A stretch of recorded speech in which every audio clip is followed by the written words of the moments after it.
Lecture 5 on the deluge. For the rest above, of ghastly nature and enormous size, one form assaults my sight, and chills my blood, and shakes my frame. Of one departed world I see the mighty shadow, oozy wreath and dismal seaweed crown her. Over her urn reclined, she weeps her desolated realms and bloated sons, and weeping prophesies another dissolution, soon in flames. Young. We have now arrived by systematic gradation at that terrible event which almost annihilated the human race. And though the subject rather belongs to a collateral degree than to genuine masonry, yet as the Ark of Noah, the rainbow, and the dove and olive branch have been introduced amongst our legitimate emblems, a lecture on the subject may not be improperly introduced, as the deluge forms a prominent feature in all the ancient mysteries, and a tradition of this signal judgment was universally prevalent in every region of the world. In the concluding period of the antediluvian world, human wickedness, originating in the apostasy of Cain, had been increasing for many centuries. New modes of outrage were daily invented, which tended to alienate man still farther from original purity, until at length the world became universally corrupt, and the unlimited vengeance of God was poured out on the whole creation. This judgment had been denounced by a succession of holy men without producing the desired effect, and it has been observed that in the age immediately preceding the deluge, the wickedness and presumption of mankind exceeded the impiety and corruption of any succeeding age. Noah was deputed to give these sinners a final warning, which, as usual, they rejected, and made the holy man a byword and a reproach. An ark was therefore directed to be built for the preservation of Noah and his house, but the workmen who constructed this stupendous vessel perished in the flood. While Noah was employed about the building, the wicked rallied him, saying, "To what purpose is a vessel made in the open plain at such a distance from the water?" Others said to him in the way of ridicule, which has passed into a proverb, "You have made a ship, now therefore bring the water to it."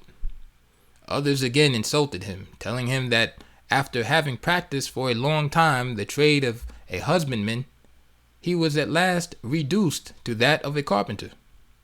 But his answer to them was, "I shall have my turn, and you will learn at your expense who it is that punishes the wicked in this world, and reserves chastisements for them hereafter in another." The form of the ark, like that of a mason's lodge, was an oblong square, so long, says Calmet, that few European churches exceed it. In this ark were saved Noah, his 3 sons and wives, in all 8 persons. Some say that they embarked near the place where Babylon was afterwards built. Others tell us that they embarked in the Indies, and during the time they continued in the ark, they compassed the whole world. And now the fountains of the great deep were broken up, and the rain descended in overwhelming torrents. The roaring of the elements, the gushing of the mighty waters, and the universal confusion of nature's work struck the inhabitants of the earth with compunction and horror. But it was too late. What was the pitiless situation of the mockers and unbelievers when they saw the waters bursting with irresistible violence from the caverns of the earth and from the fountains of the deep? What were their sensations when they beheld the inundating torrents of rain incessantly pouring from the heavens for the space of 40 days and nights? With what dismay must they have been covered, if it be true, as is conjectured from the 2nd chapter of Genesis and the 5th and 6th verses, that there was no rain before the flood, and that consequently this was the first instance of the kind they had ever witnessed. An awful display of the tremendous wrath of God upon obdurate sinners. How were they amazed at the strangeness of Noah's preparation, preservation, so far beyond all that they looked for. Repenting and groaning for anguish of spirit, they said within themselves, "This was he whom we had sometime in derision," and a proverb of reproach. "We fools accounted his life madness and his end to be without honor. How is he numbered among the children of God, and his lot is among the saints?" It is quite unnecessary that I should enlarge on a subject so well known. Suffice it to say that when the waters had subsided, the ark rested on Ararat, a high three-peaked mountain in Armenia, and Noah with his family descended into the open plain to supply the wants of nature and to repeople the renovated world.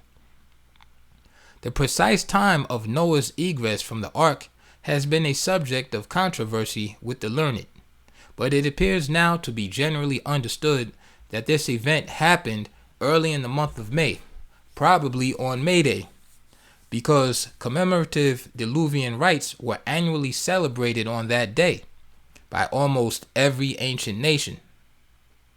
That learned antiquary and mythologist, Mr. Faber, pronounces this to have been the day of Noah's deliverance. May Eve running into May Day was very generally adopted as the season of the Great Father's principal festival, and India, Babylonia, Britain, and Ireland have agreed in celebrating at that time the orgies of their chief divinity. The reason of this choice I take to have been that Noah then quitted the ark. And a great naturalist, Woodward, declares, "Among all the remnants of the antediluvian world, I have found such a uniformity and general consent that I was able to discover at what time of the year it was that the deluge began. The whole tenor of these bodies thus preserved, clearly pointing forth the month of May." I shall not trouble you with an abstract of the different and contradictory theories which philosophers have advanced to account for the geological alterations which the earth sustained at that calamitous period, because the subject does not properly come within my design, but I shall take the account of the deluge precisely as it is related by Moses, and inquire in what manner it has been preserved or corrupted in the different mysteries of the idolatrous world. In this inquiry, wheresoever we find a system of mysterious initiation, there we are sure to find also a tradition of the deluge, often obscure indeed, and not unfrequently fantastical, but possessing sufficient marks of a common original to satisfy the most skeptical mind that the deluge of Noah and no other event is intended to be perpetuated amidst the adventitious embellishments which the genius or ignorance of a people may have thrown around it. The events which attended this great convulsion of nature were engrafted by designing men on the pure system which was practiced by the pious patriarchs of the antediluvian world, and constituted the chief line of distinction between ancient masonry and the surreptitious mysteries which were formed on its model and enjoyed the triumph of superior veneration for many succeeding centuries. The former directed its undivided attention to the one invisible God, the creator and governor of the world, including the rites of worship offered to the omnipotent being, according to principles instituted by himself, while the latter, at the greatest extent of its departure from the truth, acknowledged a multiplicity of deities, the chief of which were indeed capable of a resolution into the patriarch Noah, as an incarnation of the divinity, and his three sons as a triplication of himself, who were therefore elevated into objects of divine worship, in contempt and consequent rejection of the true and only God. Hence, in most nations, the superior deities were represented as seated on a lotus leaf, as upon a throne consecrated by its symbolical reference to the ark, which bore them safely on the surface of the troubled waters, while the rest of mankind were involved in one common destruction. And the reasons which were deemed of sufficient weight to decree divine honors to Noah were at least plausible and very attractive. God had always been represented as the great father of the human race. Noah was esteemed and actually was, according to the flesh, the great father of mankind. God is said to have hovered over the face of the waters at the creation, and Noah actually floated on the face of the waters at the deluge, which was universally accounted a new creation. The Lord Jehovah was to be the seed of woman and the produce of a pure virgin, and Noah, the universal father, was at once the seed of a woman and born of the virgin ark, without the intervention of any human creature. Hence, Noah was elevated into an object of idolatrous worship and became the chief deity of the Gentile world. The mysteries were, most of them, conservators of this tradition, for their great founders, the Kabiri, could not carry their votaries beyond the period of the deluge without involving a question which in those early ages would probably have been fatal to their own private views. And thus, though they actually taught the doctrine of an endless succession of worlds, of which the phoenix was made a significant emblem, yet the deluge was pronounced the creation of the present world, and as such it was described and perpetuated in the Diluvian mysteries. And not only were the deluge, the ark, and the Ogdod the main objects of these secret celebrations, but they also constituted the chief reference in all the astronomical as well as religious speculations of the whole heathen world. The learned and elaborate Bryant tells us that the ark was looked on as a kind of temple, a place of residence of the deity, in the compass of 8 persons. And again, the Egyptians did in reality make the history of the Ogdoos the chief subject of the sphere. They esteemed the ark an emblem of the system of the heavens, and when they began to distinguish the stars in the firmament and to reduce them to particular constellations, there is a reason to think that most of the asterisms were formed with the like reference. Hence, we find that as the lower apartments of the Tower of Babel were dedicated to the purpose of initiation into the mysteries, so the uppermost tier were appropriated solely to astronomical researches, for the first arrangement of the fixed stars into constellations was effected before the dispersion of our brethren from the plains of Shinar, and Nimrod was placed in the heavens under the name of Orion. The consequences of an open renunciation of the deity, which was the probable cause of the general deluge, were, however, concealed by the crafty founders of idolatry, under the same veil which obscured the great first cause, and everything relating to that event, though transmitted with unequivocal exactness, was studiously enveloped in a web of mystery, calculated to lead the inquirer astray. Hence, the jargon about Deucalion, the Atlanteans, Typhon and Osiris, the Argonauts, and all the various fables with which different nations have been equally amused and misled. The truth was concealed with great art, under imposing ceremonies and fearful denunciations. Solemn oaths were administered to restrain the inquiry within certain prescribed limits, and the dictatorial Hierophant, invested with uncontrollable authority, could draw the line with his magic wand and say, even to the initiated, "This is the boundary of your knowledge. Thus far shall ye come and no further." And this accounts for the comparative ignorance of the adept himself, for the ineffable secrets were entrusted to none but kings and priests, and were conveyed almost solely by oral communication.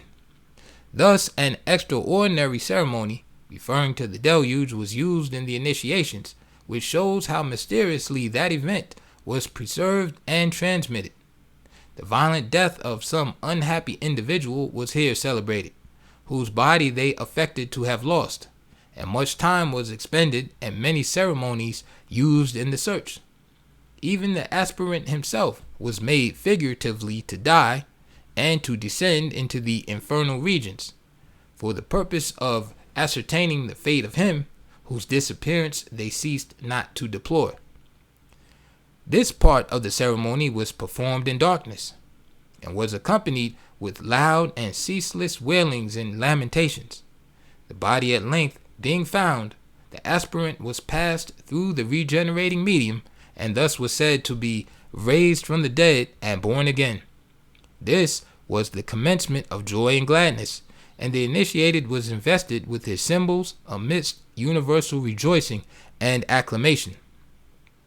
Such is the pattern on which all mysteries were formed, and it may be needless to repeat that the ceremony bears an evident reference, amongst other remarkable occurrences, to the descent of Noah into the darkness of the ark, which was his emblematical coffin, where he was figuratively said to have been in a state resembling death, and his egress thence considered as a new birth and a restoration to the blessings of life and liberty. The door of the ark represented the medium of regeneration, and the passage of Noah through it into the renewed world was imitated in the initiations by passing the candidate through certain ambrosia petrae, or consecrated stones, which were supposed to convey a title to the favor of the gods and an assurance of their continual protection. I now proceed to notice a few traditions which have been preserved in the mysteries of different nations and transmitted in some instances down to the present. In the prosecution of this part of the subject, I shall not detain you by reciting the Egyptian legend of Osiris taking refuge in an ark to escape the rage of Typhon, the sea which overflowed his dominions, or the Greek fable of Deucalion, or the Chaldean account of the preservation of Xerxes, which are all too well known to need repetition. I shall rather choose to repeat a few of the most rare and curious traditions which we find recorded concerning this signal judgment. The Brahmins of India preserved an account of the deluge with some degree of accuracy, and united with it a description of the primitive peace and happiness of a former world. Men, say they, in the very first ages enjoyed full perfection, and conversed familiarly with the gods. Piety, truth, and every other virtue flourished amongst them, uncontaminated by the malignant influence of an unholy passion. The ground produced its fruit spontaneously, and men were not constrained by the wants of nature to endure the pains and privations necessarily resulting from toil and labor. This state of universal repose at length produced discontent, which was soon followed by active rebellion and the commission of every species of crime. Such a state of depravity elicited the summary vengeance of the offended gods. The ground was deprived of a large portion of its fecundity, and men were condemned to labor in order to supply their increasing necessities. The wickedness of mankind at length rendered their utter destruction inevitable. To purify the earth from the pollutions thus heaped upon it, the two regenerating elements, fire and water, were used. First, a torrent of fire was sent upon the earth, which melted all mineral and vegetable matter, and consumed everything in its progress. Then followed a deluge of water, which covered the whole face of the earth, that its pristine purity might be restored by a general ablution. During the prevalence of the waters, the god Vishnu, stretched at length, slept beneath the surface on the bosom of Devi, who for that purpose had assumed the shape of a monstrous serpent, whose folds were coiled up in the form of a boat. A lotus plant issued from his navel and ascended to the surface, spread its leaves and flowers on the expanse, and produced the god Brahma, who, seated in state upon its calyx, claimed to be the firstborn of men and gods. When the waters had subsided, the navicular serpent Devi was grounded on Mount Meru. Vishnu was seen gloriously arrayed as the rainbow, and Devi flew away in the form of a dove. You will smile when I relate the tradition as it was preserved in China, but I have good authority to bear me out, and will therefore hazard the consequences of exciting your mirth.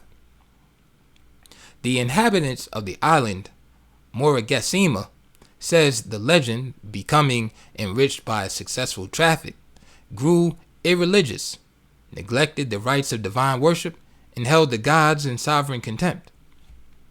These slighted beings, therefore, to revenge themselves on such an impious race, revealed to the king, who was a just and virtuous monarch, that wherever he should observe the faces of the two idols which stood before the temple to turn red, he should immediately, with all his family and substance, escape from the island to avoid the impending destruction of its inhabitants. This vision he made known to his subjects, that they might profit by the communication. But they ridiculed the good king, and a short time afterwards one of them, in the delirium of unbelief, daubed the faces of these idols with red paint. The king, beholding the portent, lost no time in escaping from the devoted island with his family and friends, amidst the ridicule of all who were concerned in the imposition. No sooner, however, was he departed than the island was swallowed up by the waters, and all the inhabitants were drowned. The king arrived safe in China, where his escape is still commemorated by an annual festival. In the remotest times, before the moon accompanied the earth, according to the mythology of the Mayuska or Mazca Indians, the inhabitants of the plain of Bogota lived like barbarians, naked, without agriculture, without any form of laws or worship. Suddenly appeared among them an old man, who came from the plains situate on the east of the Cordillera or of Chingasa, and who appeared to be of a race unlike that of the natives, having a long and bushy beard. He was known by 3 distinct appellations: Bochica, Nemquethaba, and Zuhi. This old man instructed men how to clothe themselves, build huts, till the ground, and form themselves into communities.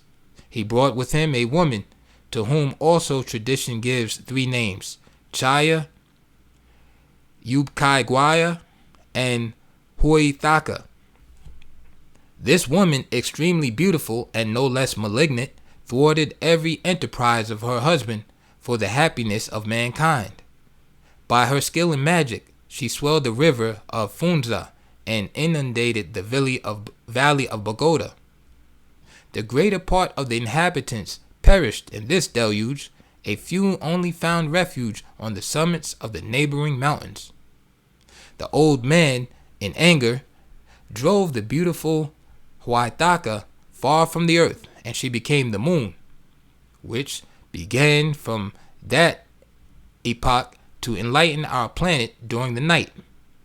Bochica, moved with compassion for those who were dispersed over the mountains, broke with his powerful arm the rocks that enclosed the valley on the side of Canoas and Tequendama.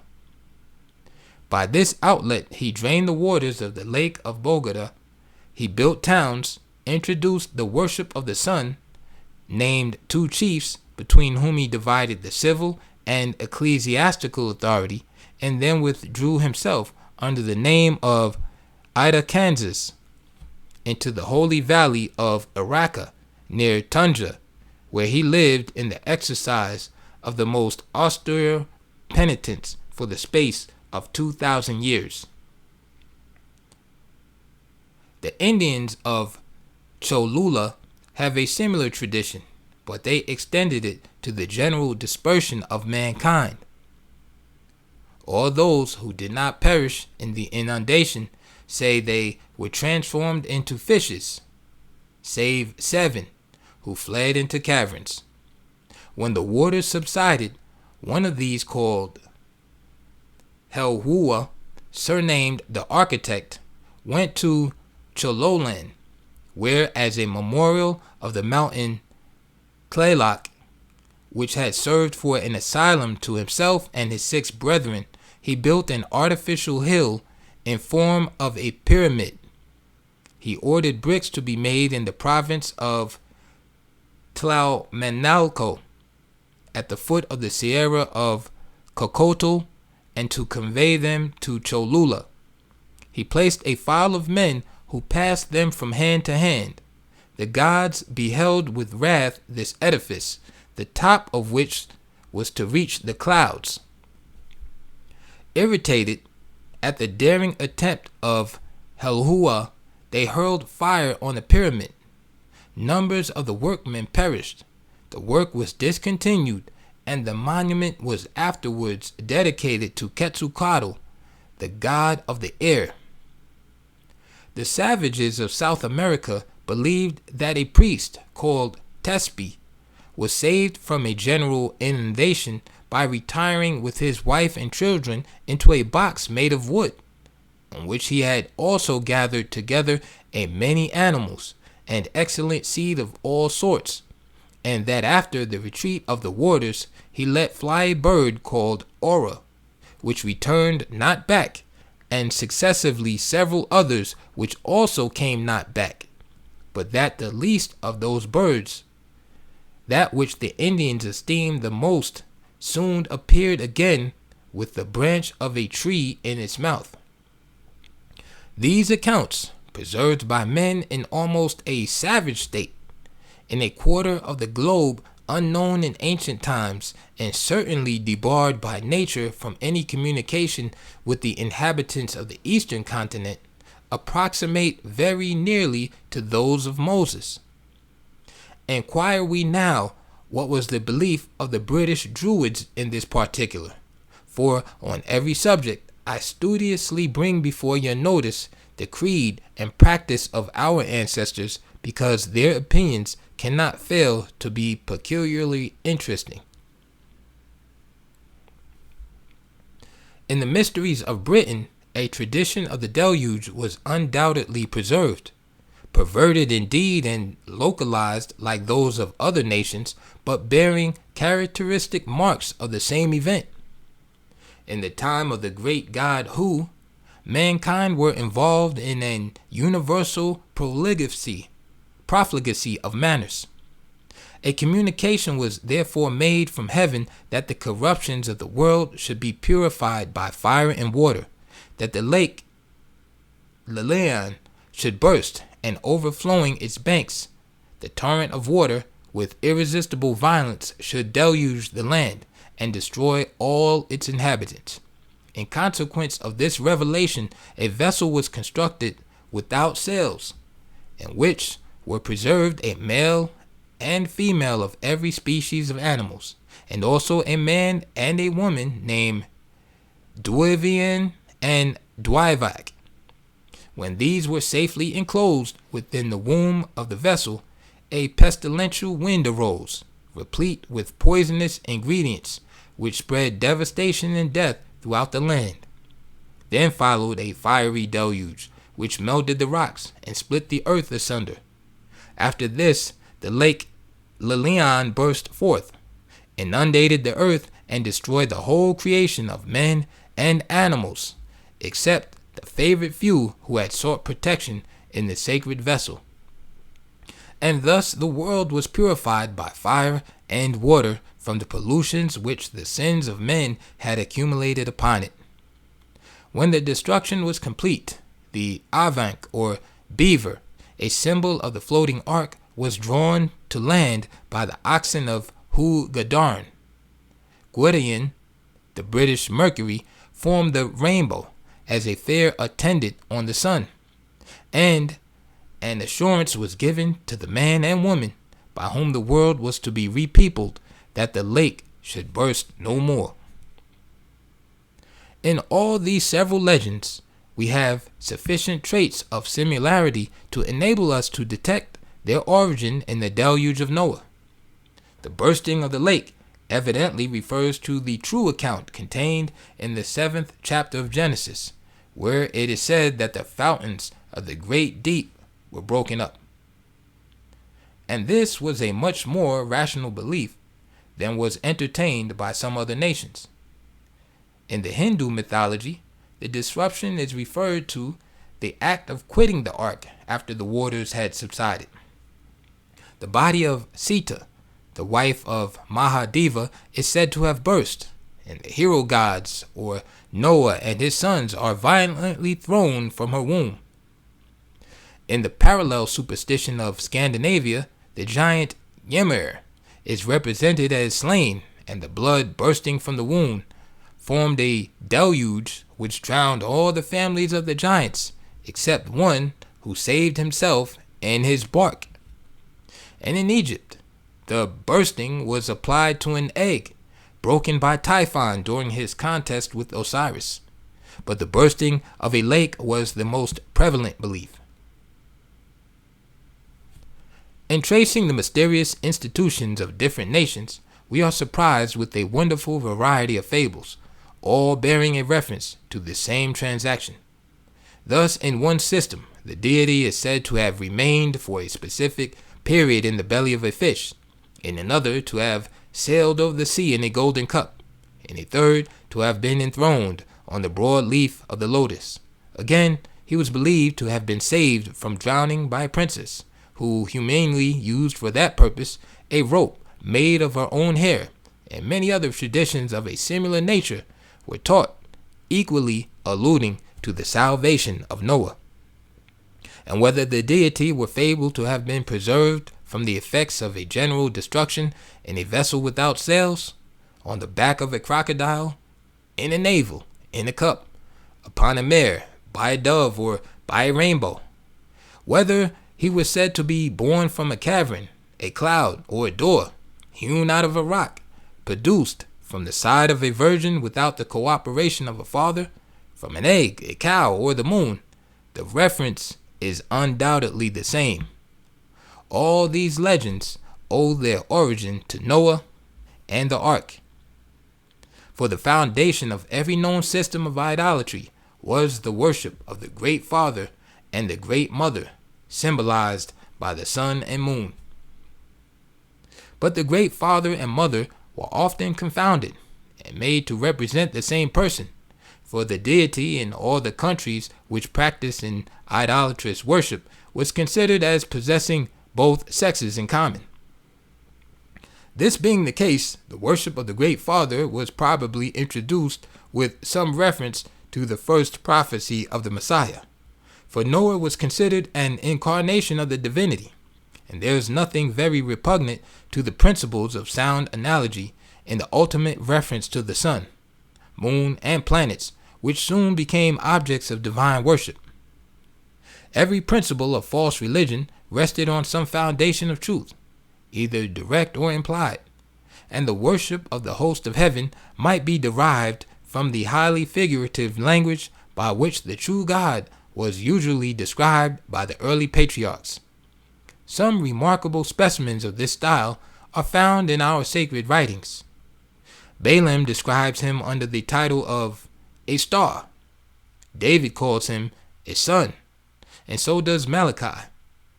If then Noah or the Great Father was worshipped as the sun, his consort and the rest of the Ogdoad would be assimilated with the 7 planets, of which the moon was the chief. Not a few of these nations unite in blending the creation and deluge so intimately that the fable will aptly appear to either event, and it is probable that from this confusion has arisen the various applications which have been emblematically made to the mundane egg, which, as an universal symbol, is another great and unerring testimony to the fact of a common origination. The figurative meaning of this expressive emblem may be traced to the creation of the world, for the Spirit of God is truly represented at that period as hovering over the face of the waters, in the same manner as a bird broods or flutters over her eggs, an idea which is most beautifully expressed by Milton. Thou, with mighty wings outspread, dove-like settest, brooding over the vast abyss, and madst it pregnant. This truth was conveyed through the antediluvian world and introduced by Noah and his family amongst the new race of men who peopled the earth after the flood, amongst whom the egg soon became a significant and universal symbol. Thus, in the ordinances of Menu, the origins of all things is ascribed to an egg. He, the Creator, having willed to produce various beings from his own divine substance, first, with a thought, created the waters, and placed in them a productive seed. That seed became an egg, as bright as gold, blazing like the luminary with 1,000 beams, and in that egg he was born himself, in the form of Brahma, the great forefather of all spirits. In China, it is believed that Puanku, the first man, was born out of an egg. The heavens were formed from the shell, the atmosphere from the white, and the earth from the yolk. In the Orphic Mysteries, the doctrine was promulgated that the sun was produced from an egg, which, floating on the ocean, was tossed about by the waves until he burst forth in full splendor, endowed with power to triplicate himself by his own unassisted energies. Here is a direct reference to Noah and his 3 sons, as well as to the 3 appearances of the sun in his rising, southing, and setting. In the hymns attributed to Orpheus, at one time Venus, the universal parent of gods and men, is said to have been born from an egg, and at another Cupid is produced from the same symbol. In both these instances, the egg represents the Ark of Noah, which, while floating on the abyss, contained every living creature and was in effect a world in itself. And this reference was not attended with any violent or improbable stretch of conjecture, for it was a tenet even to the Jewish creed that the earth was founded on the floods. And as it was known to the Gentile world that the ark had floated on the waters of the deluge, the earth and the ark were frequently mistaken for each other, and the egg was a symbol common to both. To corroborate this explanation, in one system, Cupid, thus said to be born of an egg, is represented as seated on a rainbow, and in another, the dove, the bird of Venus, is seated on an egg. Thus it appears that with the migrating descendants of Noah, the egg had an undoubted reference to the ark, and in this acceptation, it bore a prominent feature in all the diluvian mysteries, for the ark, when floating on the waters, was a world in miniature, as it not only contained all living creatures, but was the sole visible substance remaining of the terrestrial creation. Hence, if Brahma or Bacchus, or the corresponding god of any other nation, was fabled to be born of an egg, the symbol applied to the Ark of Noah. In truth, the egg was the foundation of all the symbolical machinery of idolatry. The world was formed from an egg, it was subsequently destroyed, and as destruction was considered but as a prelude to reproduction. The same symbol was again resorted to as an emblem of a new creation, for it was an universal belief that at the conclusion of certain stated periods, the world was to be destroyed either by fire or water, or both, that the same progenitors appeared on the stage in each successive creation, and that the same race of men were reborn and acted the same parts on the great theater of the world as they had before done in a former state. And from this belief doubtless originated the doctrine of the metempsychosis. It remains that I elucidate the symbols attached to this subject, which will bring the whole matter to a conclusion. These are the ark and anchor, the dove and olive branch, and the rainbow. The ark and anchor are emblems of a well-grounded hope and a well-spent life.